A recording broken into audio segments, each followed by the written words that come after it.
With All Hallows Eve Trickster due to be released at some point in October, I swear those vague release dates just really annoy me. I wanted to watch this installment as well as All Hallows Eve 1 just to really get into the vibe, because I really enjoyed this series and this kind of set up to the movie. Now, whilst the format of All Hallows Eve 2 is very similar to All Hallows Eve, it is starting to veer away from art. It's like after All Hallows Eve and art just took off on his own and got the Terrifier movies, they've started to veer into the other monsters, you know, let them pick up a bit of the slack and make us collectively shit ourselves. If you've not seen these or my first video, in a nutshell, All Hallows Eve, they're basically anthology movies. Typically we're watching somebody watching a VHS of multiple scary movies back to back. So we as an audience member are kind of watching an audience member enjoying the scares. It's a fun time all around, and it can really go to some weird places because they're not tied into one consecutive 90-minute story. So with that being said, if you've not seen All Hallows Eve 2, or you just kind of want a recap ahead of Trickster, let's get into it. We're opening up on this young lass playing about with her Ouija board.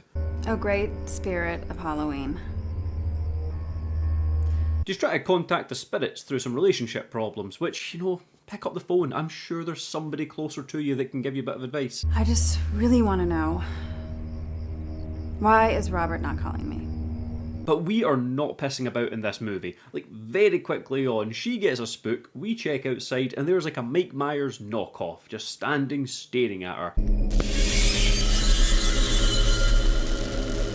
I think he's staring at her. It is quite difficult to tell through that mask. The girl here finds a VHS on her doorstep. No name, not sure where it came from, but we know it's going to be pretty freaky. She does not. So what does she do when she finds this inconspicuous tape just sitting there? Well, she cozies on in for some scares, and we're here for the ride.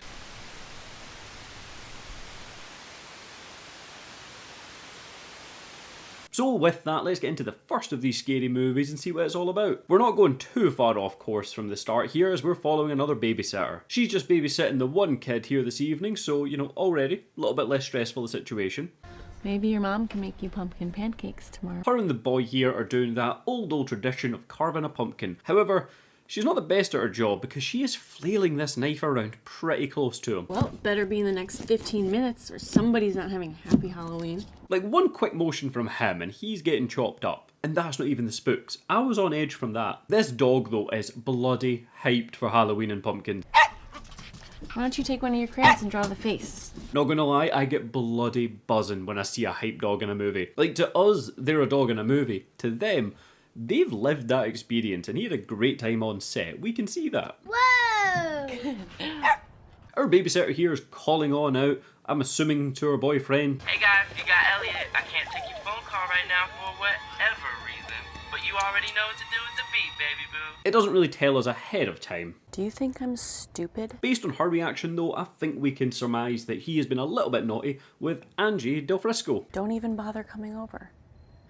And tell Angie Ʇᴏᴜᴜ I said hi. She is not the baby boo that we're rooting for. Baby boo. Our kid here runs off and does like a quick change and comes down as a scary scarecrow. But he looks like he's glitching out, I think. Like, he's just T-posing over here. It's supposed to scare you. Against the babysitter's advice though, he starts woofing down on some pumpkin seeds. You want a pumpkin seed? Don't, honey. He'll choke. And he really should have taken that advice because he starts choking fast or being possessed by a demon. It's really hard to tell.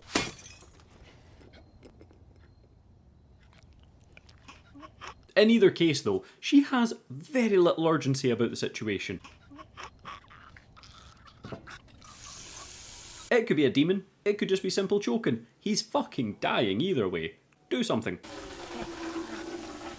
Say what you want, but Angie Ʇᴜᴜ would have saved that boy immediately. Missy here though, she like snaps his neck or something. It's hard to tell, you know, but it doesn't sound healthy. Now when that doesn't work, what do you think her next step is? Yeah, she immediately goes, the backpack didn't work, so let's give you a second fucking windpipe. Shut up, Oscar! She is escalating the situation fucking fast at this moment. Now is where we start getting into some really weird stuff that you'd expect from this sort of movie. His belly is bulging and moving around. It's like the most active baby's happening inside of him. It's fucking weird. So she does what you would do in that situation, just kind of cuts him open. And she finds what looks like a tail or some wire or something It's hard to tell, but in either case, she just starts ripping it out of him with no care for his internal organs. Like, at least go slow, Missy, if you're going to do that. It's sad to say, but this boy is no more. And Missy here, yeah, well, she gets knocked up pretty damn fast, and she's the next one to experience this.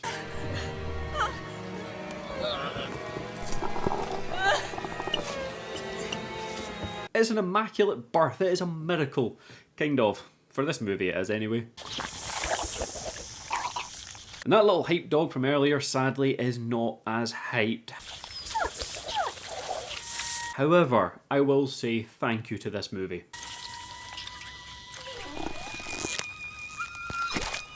I can take the kid and the babysitter going through this like gory mess. Hell, show it on screen. I don't really mind. But thankfully this movie has the decency to cut away before the dog is seen doing it.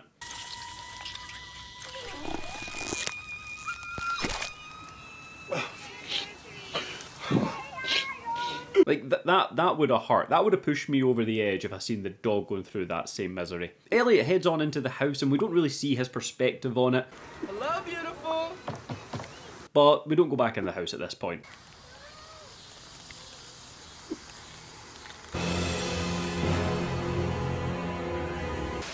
That's really it. The first story is kind of done at this point. It was short and sweet. It gave you a little bit of what's to come. We cut to tape and on with movie number 2. We are following some young trick-or-treaters here just scooping up tuna all over town by the looks of it. I have got a sweet tooth. I love the bags of sweets you used to get at Halloween. However, as an adult, if someone is packing out John West, I'm going to take it. That would make me more happy than a Twix. That being said, these kids need to be told about the bad areas. Like, they need to be sat down and given an intervention on where to go. And clearly we're not to go. Knock, knock, knock. Who's there? Sam and Janet. Sam and Janet who? Trick or treat. Aren't you all a little late to be out this young? The kids here continue on their route and walk into what looks like a boss arena from the Arkham games. Do you know what I mean?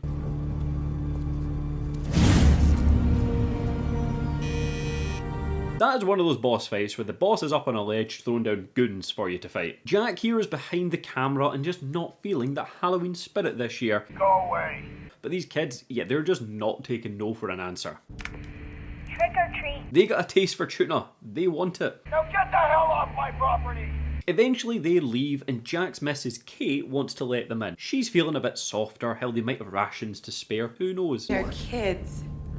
They're hungry. We have enough. In this second movie, we learn in just those few lines of dialogue that these two characters don't know what data is, there's an infection going on, and they're staying safe from it. They could be infected. They could be crazy for all we know. I mean, they think it's Halloween. I think it is Halloween. I'll tell you what, for All Hallows Eve 2 of all places, it's pretty effective writing, to be honest. They just have a back and forth trying to justify whether to let the kids in or not, but Jack is standing his ground. We have to protect ourselves. What? Until Kate just vanishes. Honey?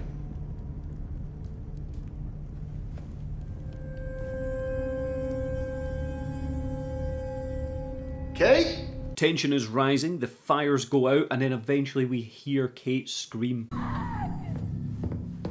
Kate! Now with Jack on his own being the Scrooge of Halloween, one of the trick-or-treaters just wanders on in. I'm not gonna lie, his voice creeped me out here. Just take it and get out. It's too late, Jack. He whips off the sheet and we realise that Oogie Boogie is here, and all the kids start rocking up as well. It's too late, Jack. It turns out they are actually monsters, and when we seen them as kids was like the innocent version of them as monsters. I did not see that one coming, All Hallows Eve 2. That was good. That was a good little twist on that one. These kids are freaky. You've got the creepy, the witches, the devils. The full shebang is here to really fuck up your day, Jack. He then goes to get a big bear hug from Skeletor by the looks of it, and we cut away. The kids, well I say kids, fucking demons, devils, witches, oogie boogie looking thing. The creature slash kids. They got what they wanted and this city is fucking over.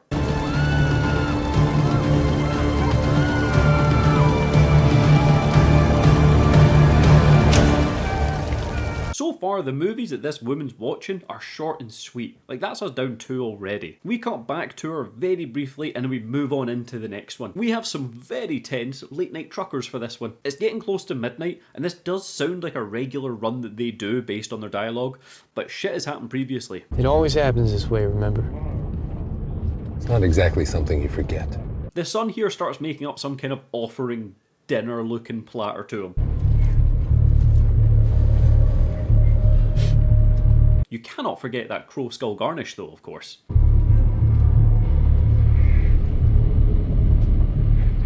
It's looking good, Dad. And just as he's putting on the final touches, Dad, yeah, he's forgotten the meat this year. You grabbed it, right? I don't know. I thought I did. It was right there on the table. Well, did you or didn't you? I thought I did. Based on their reactions, I think we can guess that without the meat to add onto this lovely platter, yeah, they're pretty fucked. Christ, you said you had the meat! They don't have time to turn back, so they just have to keep going, and they're going to try and come up with a plan on the way, and hopefully, whatever they're offering this to can show a bit of heart. They reach their final stop, and the dad is just begging the son to be the one to get out the car. You've got to go out there. Me? Because his son has been good every year, so he's hoping that whatever this thing is will see reason and maybe cut his son a bit of slack for forgetting the meat. It's been years, Isaac. He won't listen to me anymore. He'll listen to you. You haven't missed a year. But this is your fault! At this point, I genuinely don't know what the feed is, what it looks like. I'm hooked though. Like, I'm intrigued based on only the intensity of these two people. What the fuck could be coming? Please. The son here does exactly what you think he would do. He gets out there and pleads for his life, puts down the offering, and just hopes that this thing's going to see reason. There's no meat! Father of the Year here locks the door and we start hearing it coming. We get that moment of realization.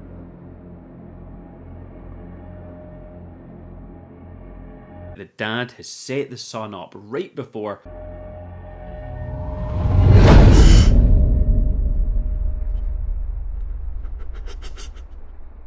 Yeah, the son's a fucking goner. Apparently, this thing didn't want to see reason. It was hungry. It wanted meat. To be fair to it, when I get told that we're having a vegetarian dinner, it fucks me off as well. The world's best dad here has a moment of sadness before he just slowly reverses off out the shop, kind of Homer in the bush style. We get another VHS transition and over to the next one. Do you see what I mean? These movies are just coming fast. This Goldilocks here stops on by her friend's house. There's no answer, so she just wanders on in. That's why there's no answer. I get it now. Sorry, Goldilocks, I judged too soon. She does what anyone does in a horror movie in a situation like this. She dips into a cupboard.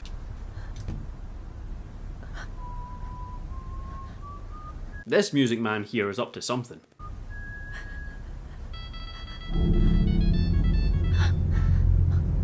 We have yet another phone on loud. People, put them on vibrate. He of course gets sus and she just starts practicing her breathing techniques down here in the cupboard. You know, he's sneaking about, he's seen something's off, but nothing comes from it here. Her breathing techniques have paid off. He's analysing everything, but thankfully, it doesn't go any further than that. Her yoga seems to have paid off. Cut to 6 weeks later. I swear to God, I thought it was going to fade in, and she was still going to be in the cupboard or something. She is working away one night in a clearly very uneven office. Like, you just know when the chair spins like that, your house is built at an angle. She calls it a night and she's heading on to the lift because fuck taking the stairs from like the 20-something floor. The elevator is going down, tension is rising.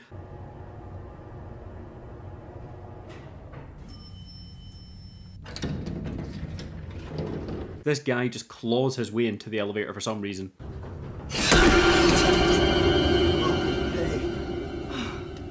She seems a little bit on edge, which to be fair you would be when someone is like that coming into the lift. But he seems like a good egg. We continue down. Looks like we're the last ones, eh? Yeah, I think so. I didn't realize it was so late. Yeah, well, at least you're getting out of here. Looks like I'm pulling an all-nighter. And then eventually the killer wanders in.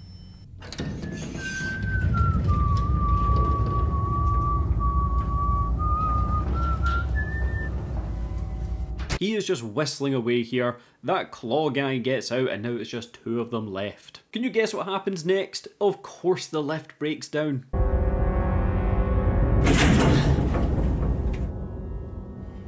She starts spamming that button like a QuickTime event, but to no avail.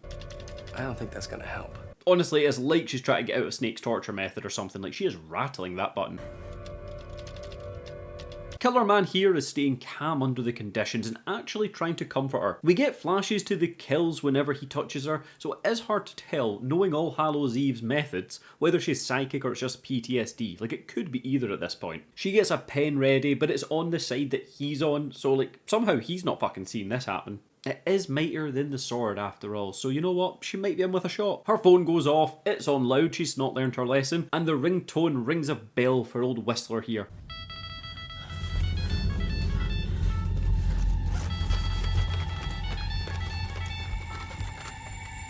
She gives him a stick with a bic and he is down. The lift doors open and uh-oh.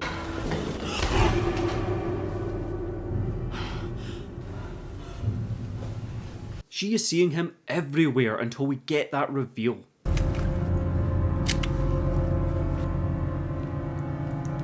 Don't you fucking move. Lock it down. So it turns out it wasn't psychic abilities, it was just like PTSD and trauma, which is very understandable. And that wraps up this short movie. It was the shortest one we've had yet. A really good self-contained story, it hit a few beats on it, but really it didn't go anywhere. Cut over to the next movie, we've got these three young chaps fresh from the popcorn stand enjoying the fair. We have a masochist looking game here. Step right up, step right up! And the object is pretty simple. Pick anything you want, obviously it's all vicious, and throw it at the target. The target being a tied up man. The only masochist!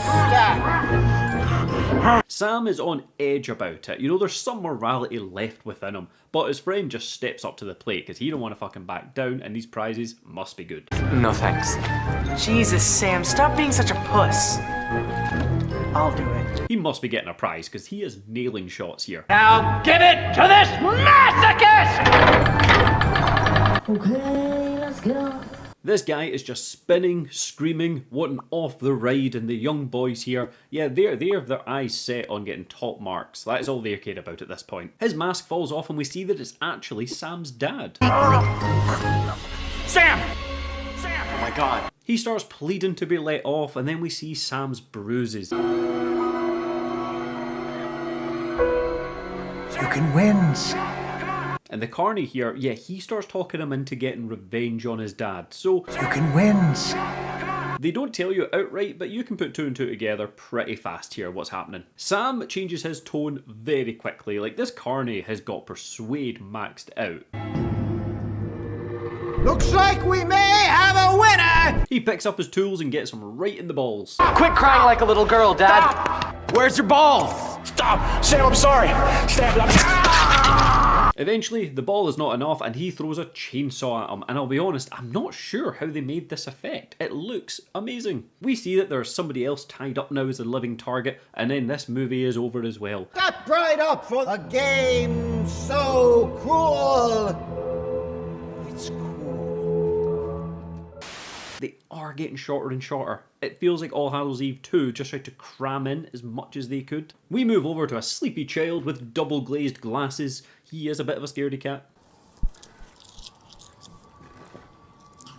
He joins his dear mother in bed and it is very clear she is just fucking done with sharing her bed. Max, you can't keep doing this. Mom here is playing some kill confirmed and she snags herself some dog tags and takes the win. What did I say about playing with those? Not to. Give them.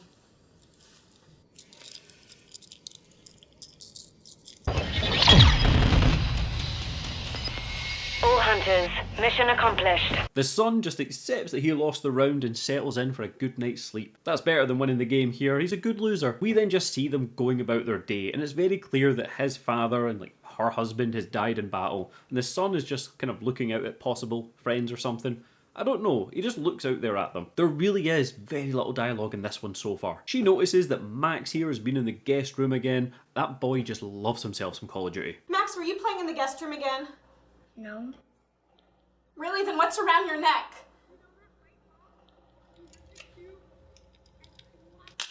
Max is just ruining Mrs. Lieberman's son with scary stories. Mrs. Lieberman called this morning. She said you're telling stories again. He's afraid of everything. He doesn't play in the sandbox because he's afraid the worms are gonna eat him. I think we can agree he doesn't really have social skills by the sounds of it, but I wonder where he gets that from. His mum starts telling a story from him growing up. When you were still in diapers, we lived in this 100-year-old cabin. You should have seen this place, Max. It was very different from anything I knew. She just keeps getting intense. Oh gosh, what if someone's trying to break in, or maybe it's a bear or Bigfoot, or I didn't know. And as the noises continued, Like, really intense. and I knew that I needed to stand my ground because that's what your father would have done if he were home. Like, she's still going. I pointed my flashlight right at it. And you know what I saw? What? A raccoon. It's so dumb. It's so dumb, it's brilliant. No! It's just dumb. Really? All for that? You had me hooked there. Max reacts just like I would in that situation. What a shite story that was. She sees that he's been drawing some monster here, and in that kind of cliche, kid with a crayon horror trope. To be honest, when I see this in horror movies, even though it's the creepy kid being a bit shite at art, it is miles better than anything I could ever do. Max starts putting on the gear, turning himself into a commando. He is very spooked out clearly by something in his room, some kind of presence. So he starts setting up traps all over. Like, serious traps. I'm not gonna lie, I'm pretty impressed by these. We go to drift off again, and boy, leave those fucking tags alone. You've been warned many times. Stop it. It looks like it turns into FNAF 4 for a minute as we cut to that first person perspective, but uh-oh, his glasses are nowhere to be found.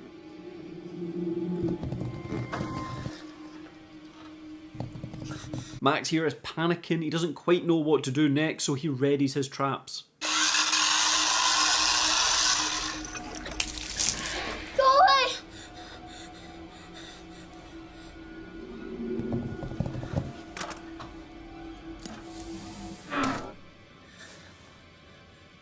Well done, Max. It looks like your traps paid off. You got a hit. He runs through to his mum, I think just to make sure she never gets a full 8 hours. Mom, wake up! Mom, wake up! Mom, hurry, I caught it! Mom, what's wrong? Until we get the big reveal. We do get a silent, kind of somber moment here, but his mum crowns him in the end.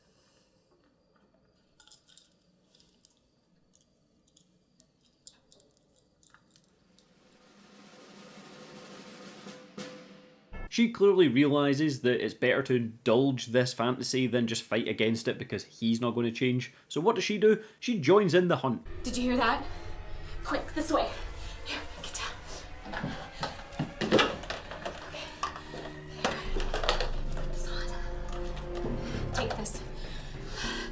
I mean, why not? At this point, you're never getting any fucking sleep anyway, are you? I'm gonna investigate near the toy shelf, and we meet by your pillow at 2200 hours, okay? He again has just the most perfect response. I feel Max. He reacts to things the way I would. They go into mission mode and start searching down this whole room before Max just like friendly fires his mum. I hope they've got that turned off for this. Mission complete here, Max. Good job. Well done. Your father would be proud of you. Did I get him?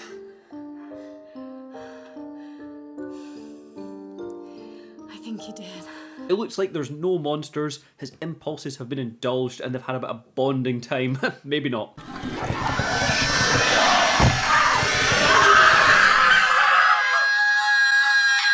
Did you forget what movie we were watching here? Eat shit. That's the end of young Rambo here, and then we move on to the next movie. This one starts weird. We've got like a teenage skeleton boy trapped in a cage, and then this big boy just getting ready for the day.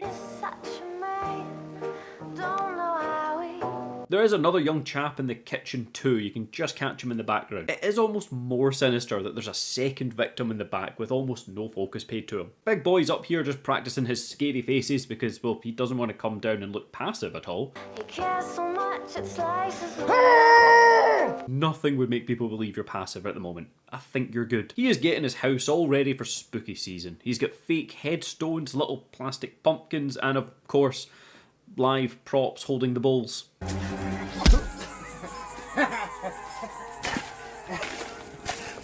We jump on over to hairy nips here. Like, Jesus, they are fucking hairy. Are they not? Is that how they normally come? Because mine, they look nothing like that. Hot diggity dog!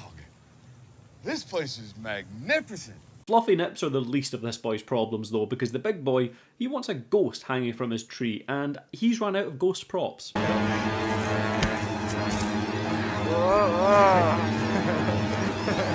A very cliche mean girl rolls on up and she is loving the Halloween vibes. This looks so amazing. Mr. Tricker, you always have like the best Halloween decorations. Somehow though, she is seeing zero red flags. Halloween or not, that's not somebody you want to associate with. Is this a real person? I'm just kidding. She just keeps getting into it and pointing out all the amazing things she likes about the garden, and Big Boy is approaching slowly. She gets taken next, because clearly, Big Boy, yeah, he wants to go all out this year. He needs some more props. Have a happy Halloween.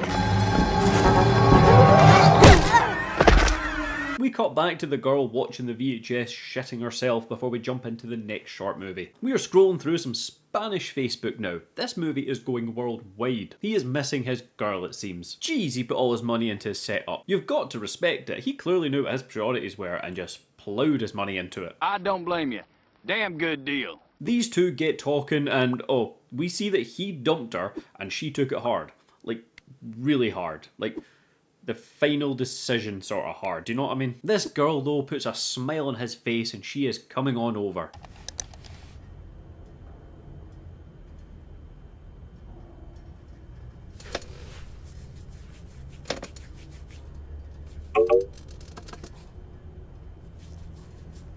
He unfriends the dead, and surely nothing bad can come from that, right?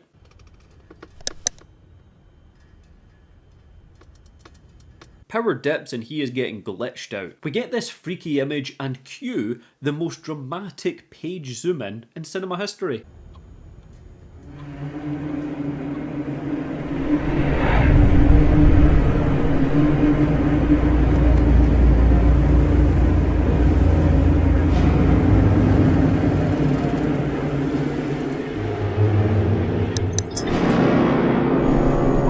It keeps getting weirder with some pretty fucked images, to be honest, so I'm probably going to have to blur it.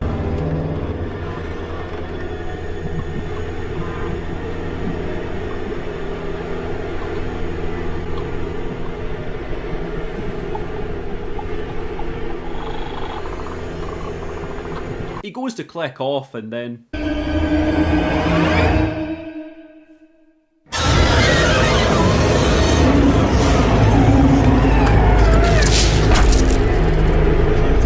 Man got Scary Maze jump scared so hard here. Do you remember the Scary Maze? Did you ever catch anyone out with it? I just caught myself out with it, to be honest. The image is slightly moving too, and I love that touch. As much as I'm shitting myself as well, I do like seeing that. She starts creeping from the back Samara style, but is weak to lights. The girl from earlier shows up just to slice right through any tension that's been getting built up.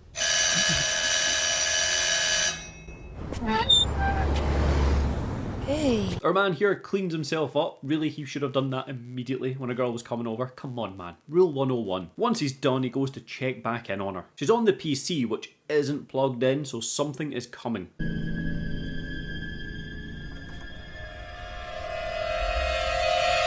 It starts getting really weird, images showing, and we find out it was her in the room.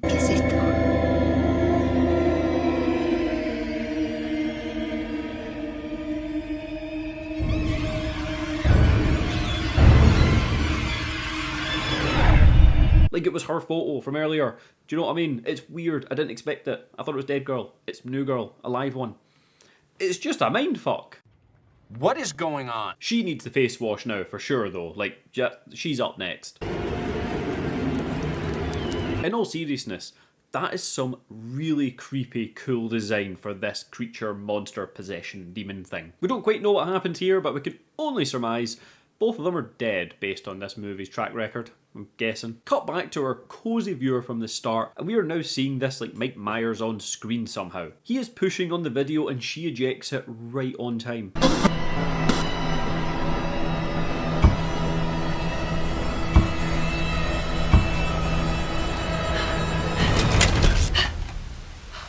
But not before one last scare.